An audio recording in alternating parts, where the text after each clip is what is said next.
Oi, gente.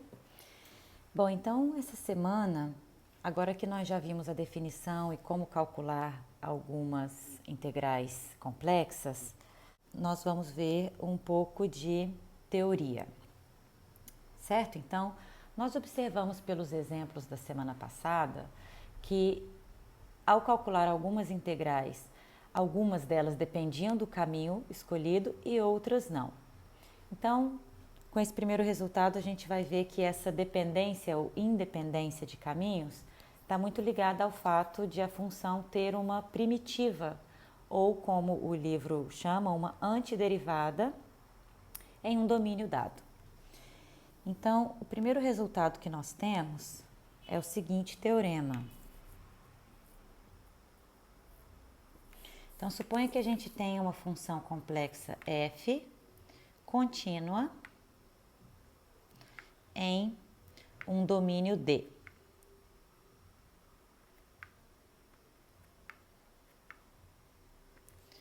Ok, então, se vale uma das alternativas abaixo, valem as três. Então, se vale uma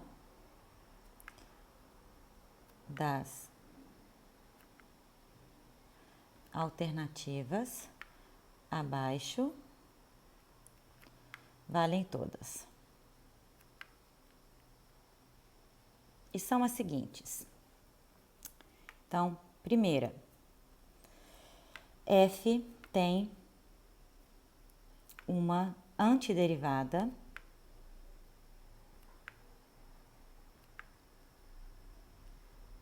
em D. Então, o que é uma antiderivada, né? É a palavra que o livro usa para aquela mais familiar para nós, que é a palavra primitiva. Então, isso quer dizer que existe uma função f definida, né, nesse mesmo domínio, tal que... Então, f' de z é a nossa função fz. Então, vejam que com isso, uma antiderivada já nasce, né, analítica, porque a sua derivada é contínua em D. E observe também que duas antiderivadas diferem por uma constante, tá? Como no caso real. Então, essa é a primeira alternativa. A segunda, a integral não depende do caminho, certo? Então, resumidamente, né? A integral não depende do caminho. Quer dizer, dados dois pontos Z1 e Z2 nesse domínio D, então a integral de f ao longo de qualquer caminho cujo ponto inicial seja Z1 e cujo ponto final seja Z2, essa integral não depende do caminho escolhido. Então, essencialmente, ela será f de Z2, f grande, menos f grande de Z1, onde aqui essa f é uma antiderivada.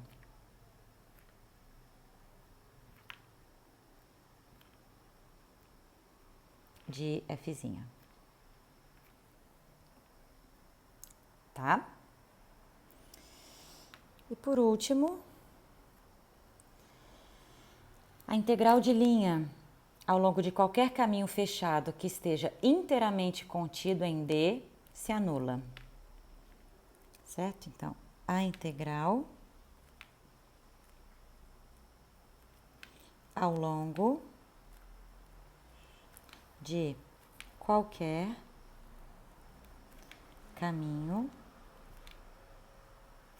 fechado se inteiramente contido em D se anula. Certo? Então, a integral de f ao longo de qualquer caminho C fechado, inteiramente contido em D, é igual a zero. Em alguns livros, vocês podem encontrar essa notação de caminho fechado com uma bolinha aqui no sinal da integral, tá? Acredito que o livro do Churchill não faça isso, mas caso vocês vejam em algum lugar, quer dizer que esse caminho C é fechado. Então, nós temos esse primeiro teorema, vamos à demonstração. Certo, então a demonstração desse teorema não é difícil, ela é bem simples na verdade, apenas uma passagem dela é um pouquinho mais técnica, mas nada muito complicado não.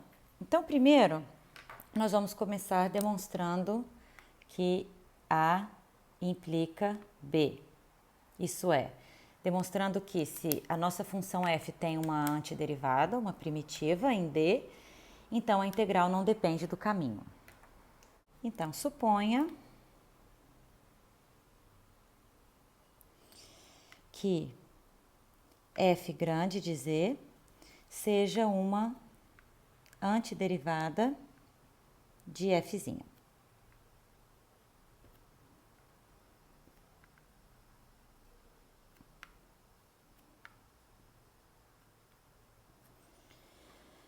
Ok, então tome lá, é no nosso domínio D, tá? Quaisquer dois pontos, Z1 e Z2, e seja C um caminho qualquer ligando esses dois pontos. Então, suponha aí que esse C tenha uma parametrização dada, Z de T para T no intervalo AB. Ok, então vamos supor que ele seja regular, tá? Que seja só um arco, não seja partido, né? O mais simples possível, mas genérico. Então, gente, nós temos o seguinte, então nós temos que, se nós derivarmos f grande de z de t, certo? Isso daqui vai dar f' de z de t vezes z' de t. Isso é um exercício que eu vou deixar para vocês, vou colocar na lista, tá legal? Agora, f grande', como f grande é uma primitiva, uma antiderivada, então isso corresponde simplesmente a f de z de t vezes z' de t, né? Então, se a gente for calcular a integral de f de z, ao longo deste caminho C, por definição, isso é a integral de A até B, de f de z de t vezes z' de t dt. Agora, nós sabemos, né, porque o teorema fundamental do cálculo vale para integrais dessa natureza, que, então, isso daqui é simplesmente a f grande de z de t calculada nos nossos limites de integração, né? T indo de A a B. Ou seja, f de z de B menos f grande de z de A, certo? Bom, z de B, isso é o nosso ponto final, né? Z2, então isso é f grande de Z2 menos f grande de Z1, que é Z de A, que é o nosso ponto inicial. Então, efetivamente, como nós usamos esse argumento que nós já utilizamos em vários exemplos na aula passada, né, de aplicar o teorema fundamental do cálculo aqui, então, efetivamente, essa integral não depende do caminho, depende apenas dos pontos inicial e final. Então, agora vamos mostrar que B implica C. Ou seja, que se a integral não depende do caminho, então a integral ao longo de todo o caminho fechado é igual a zero. Bom, isso daqui é bem simples e direto, certo? Então, suponha que a gente tem um caminho fechado C, Então, seja C um caminho fechado, inteiramente contido no nosso domínio D, o que a gente vai fazer é escolher simplesmente 2 pontos quaisquer aqui em C.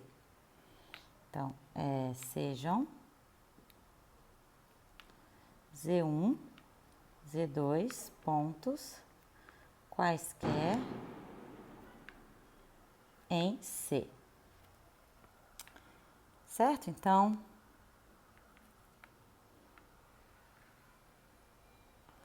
suponha que a gente tenha lá um caminho fechado C qualquer, tá?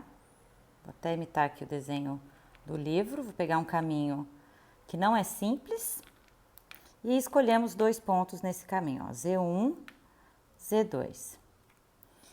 E aí, nós obtemos dessa forma 2 caminhos ligando Z1 a Z2, né? Então, vou chamar esse arco aqui de C1, no sentido Z1, Z2, e temos esse outro arco aqui, vou chamar de C2, também no sentido Z1, Z2. Então, o que nós temos é que C é o quê? É C1 menos C2, né? Pela maneira como nós orientamos aqui. Bom, então, a integral de f de z dz ao longo de C, isso aqui vai ser a integral de f ao longo de C1, menos a integral de f ao longo de C2. Agora, nós estamos supondo que essa integral não depende do caminho, e C1 e C2 têm os mesmos pontos inicial e final. Então, essa diferença aqui dá 0, né? Porque efetivamente é a mesma integral. Então, essa é a integral de Z1 até Z2, f de z dz, e essa daqui é a mesma integral. Então, assim, nós concluímos que a integral ao longo de qualquer caminho fechado C se anula. E a volta, C implica B, é igualmente simples. Igualmente simples. Então, se agora a gente considerar, né, a mesma situação, então, 2 caminhos ligando Z1 e Z2.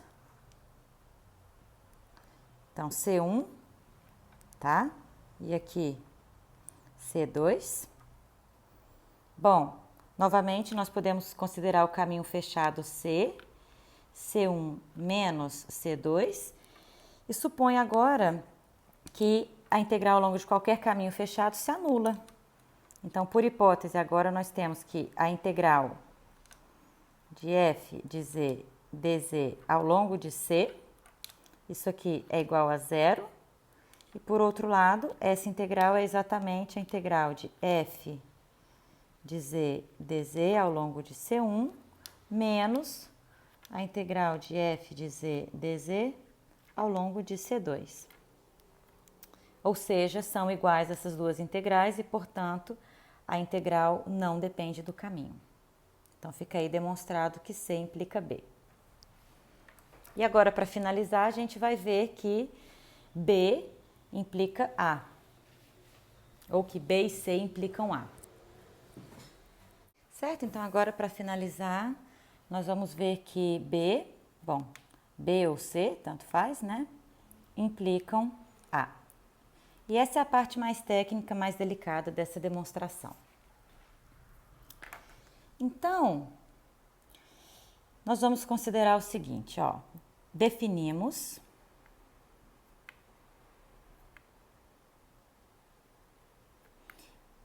em D a seguinte função, f grande de z, então vai ser a integral de z0 a z fs ds. Então, agora a nossa variável de integração complexa, estamos chamando de S, certo? E Z0 é aqui um ponto qualquer em D. Tá legal? Então, essa integral nós estamos supondo, né, que não depende do caminho. Então, essa função f grande está bem definida. Então, nós queremos mostrar que a derivada dessa f grande é exatamente a fzinha, f pequena de z. Certo, gente? Então, vou fazer um desenho aqui do lado para nos guiar nessa demonstração. Então, suponha que nós tenhamos aqui D. Então, eu estou escolhendo um ponto Z0 qualquer. E, então, né, ao longo de... Nós estamos calculando a integral de Z0 até Z.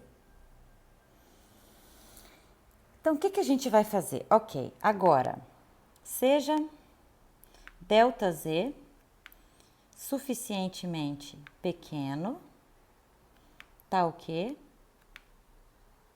Então, Z mais ΔZ ainda está dentro de D, certo? Então, por exemplo, aqui eu tenho uma possibilidade, Z mais ΔZ ainda dentro de D.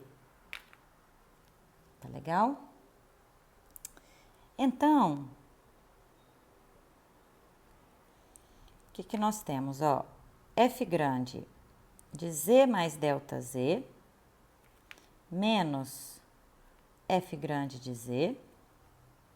Por definição, isso aqui é o quê? Isso vai ser a integral de Z0 até Z mais ΔZ, fs ds, menos a integral de Z0 a Z, fs ds.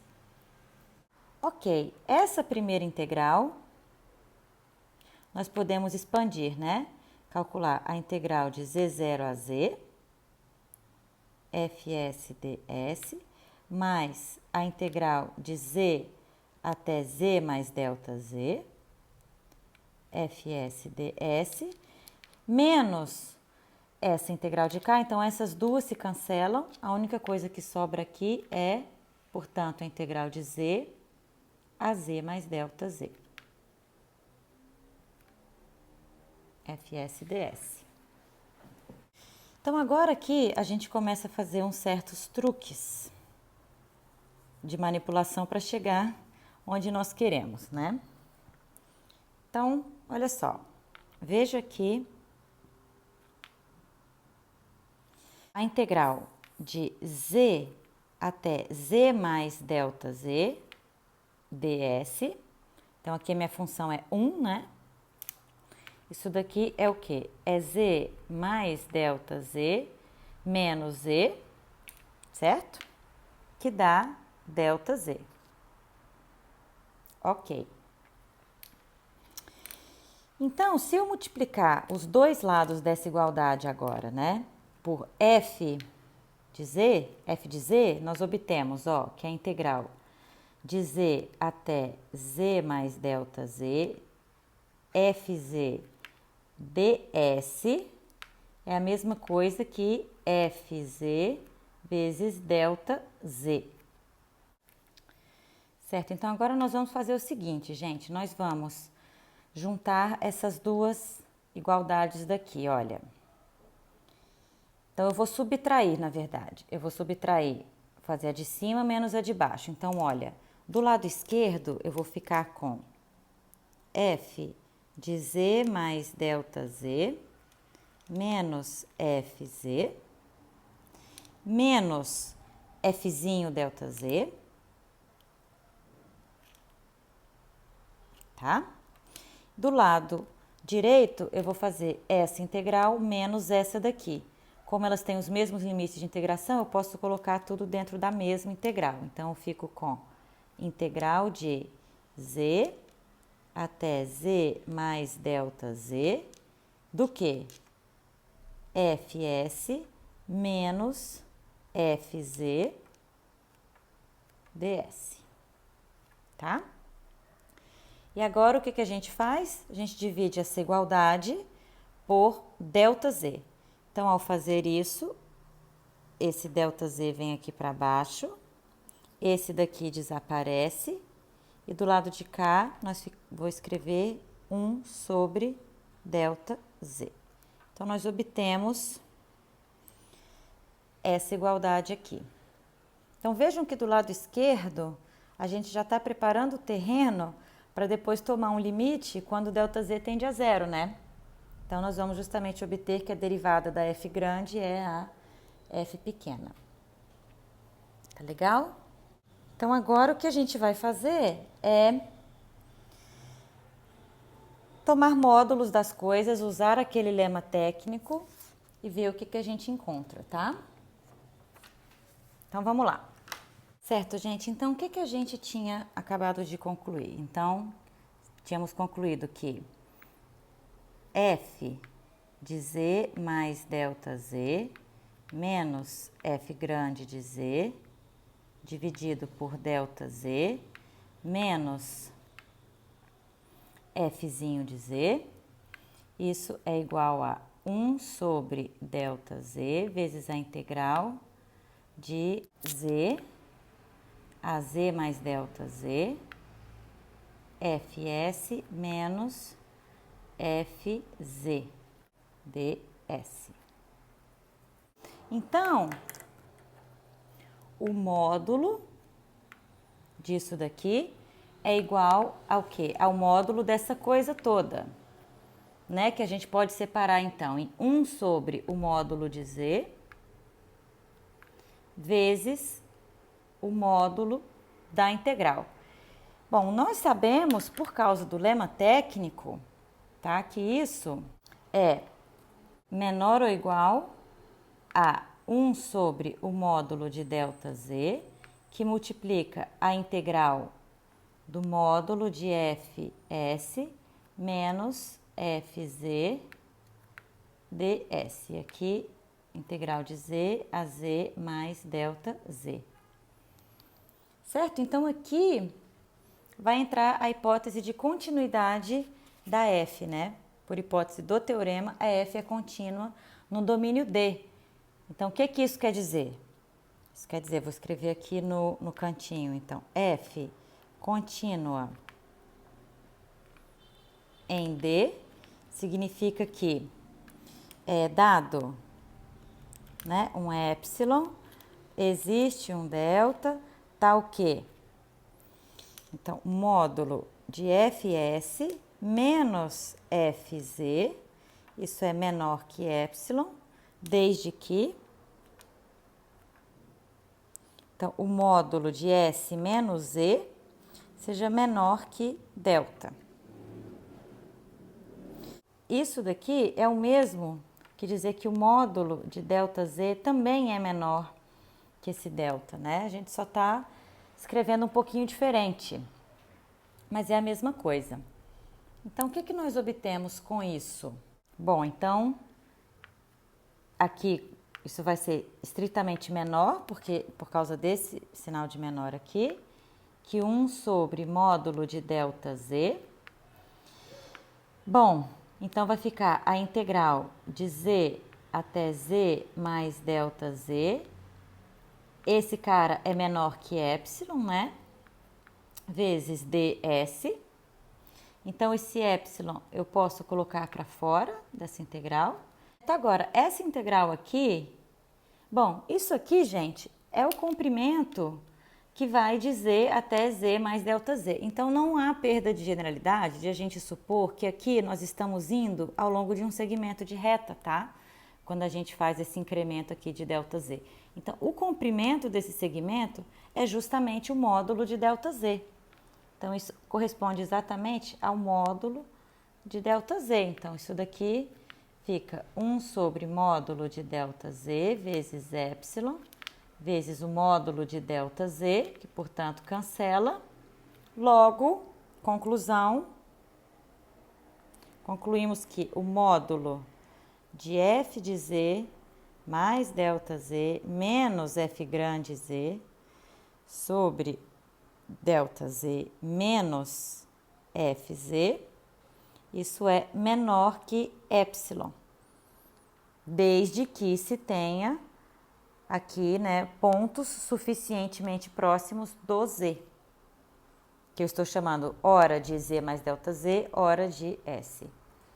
Bom, em todo caso, nós obtemos então que o limite, né, de f de z mais delta z menos f grande z sobre delta z, quando delta z tende a zero, isso que, por definição, é a f grande linha, como nós acabamos de ver aqui, por essa desigualdade, isso é a f pequena. Tá legal? Então, a nossa função fzinha admite aí uma antiderivada no domínio D. Certo? Então, essa construção, né? Esse resultado, ele veio após uma pequena manipulação para a gente chegar nessa igualdade aqui antes dos módulos, né? E depois, consequência do lema técnico e do fato de que a função f é contínua. Tá bom?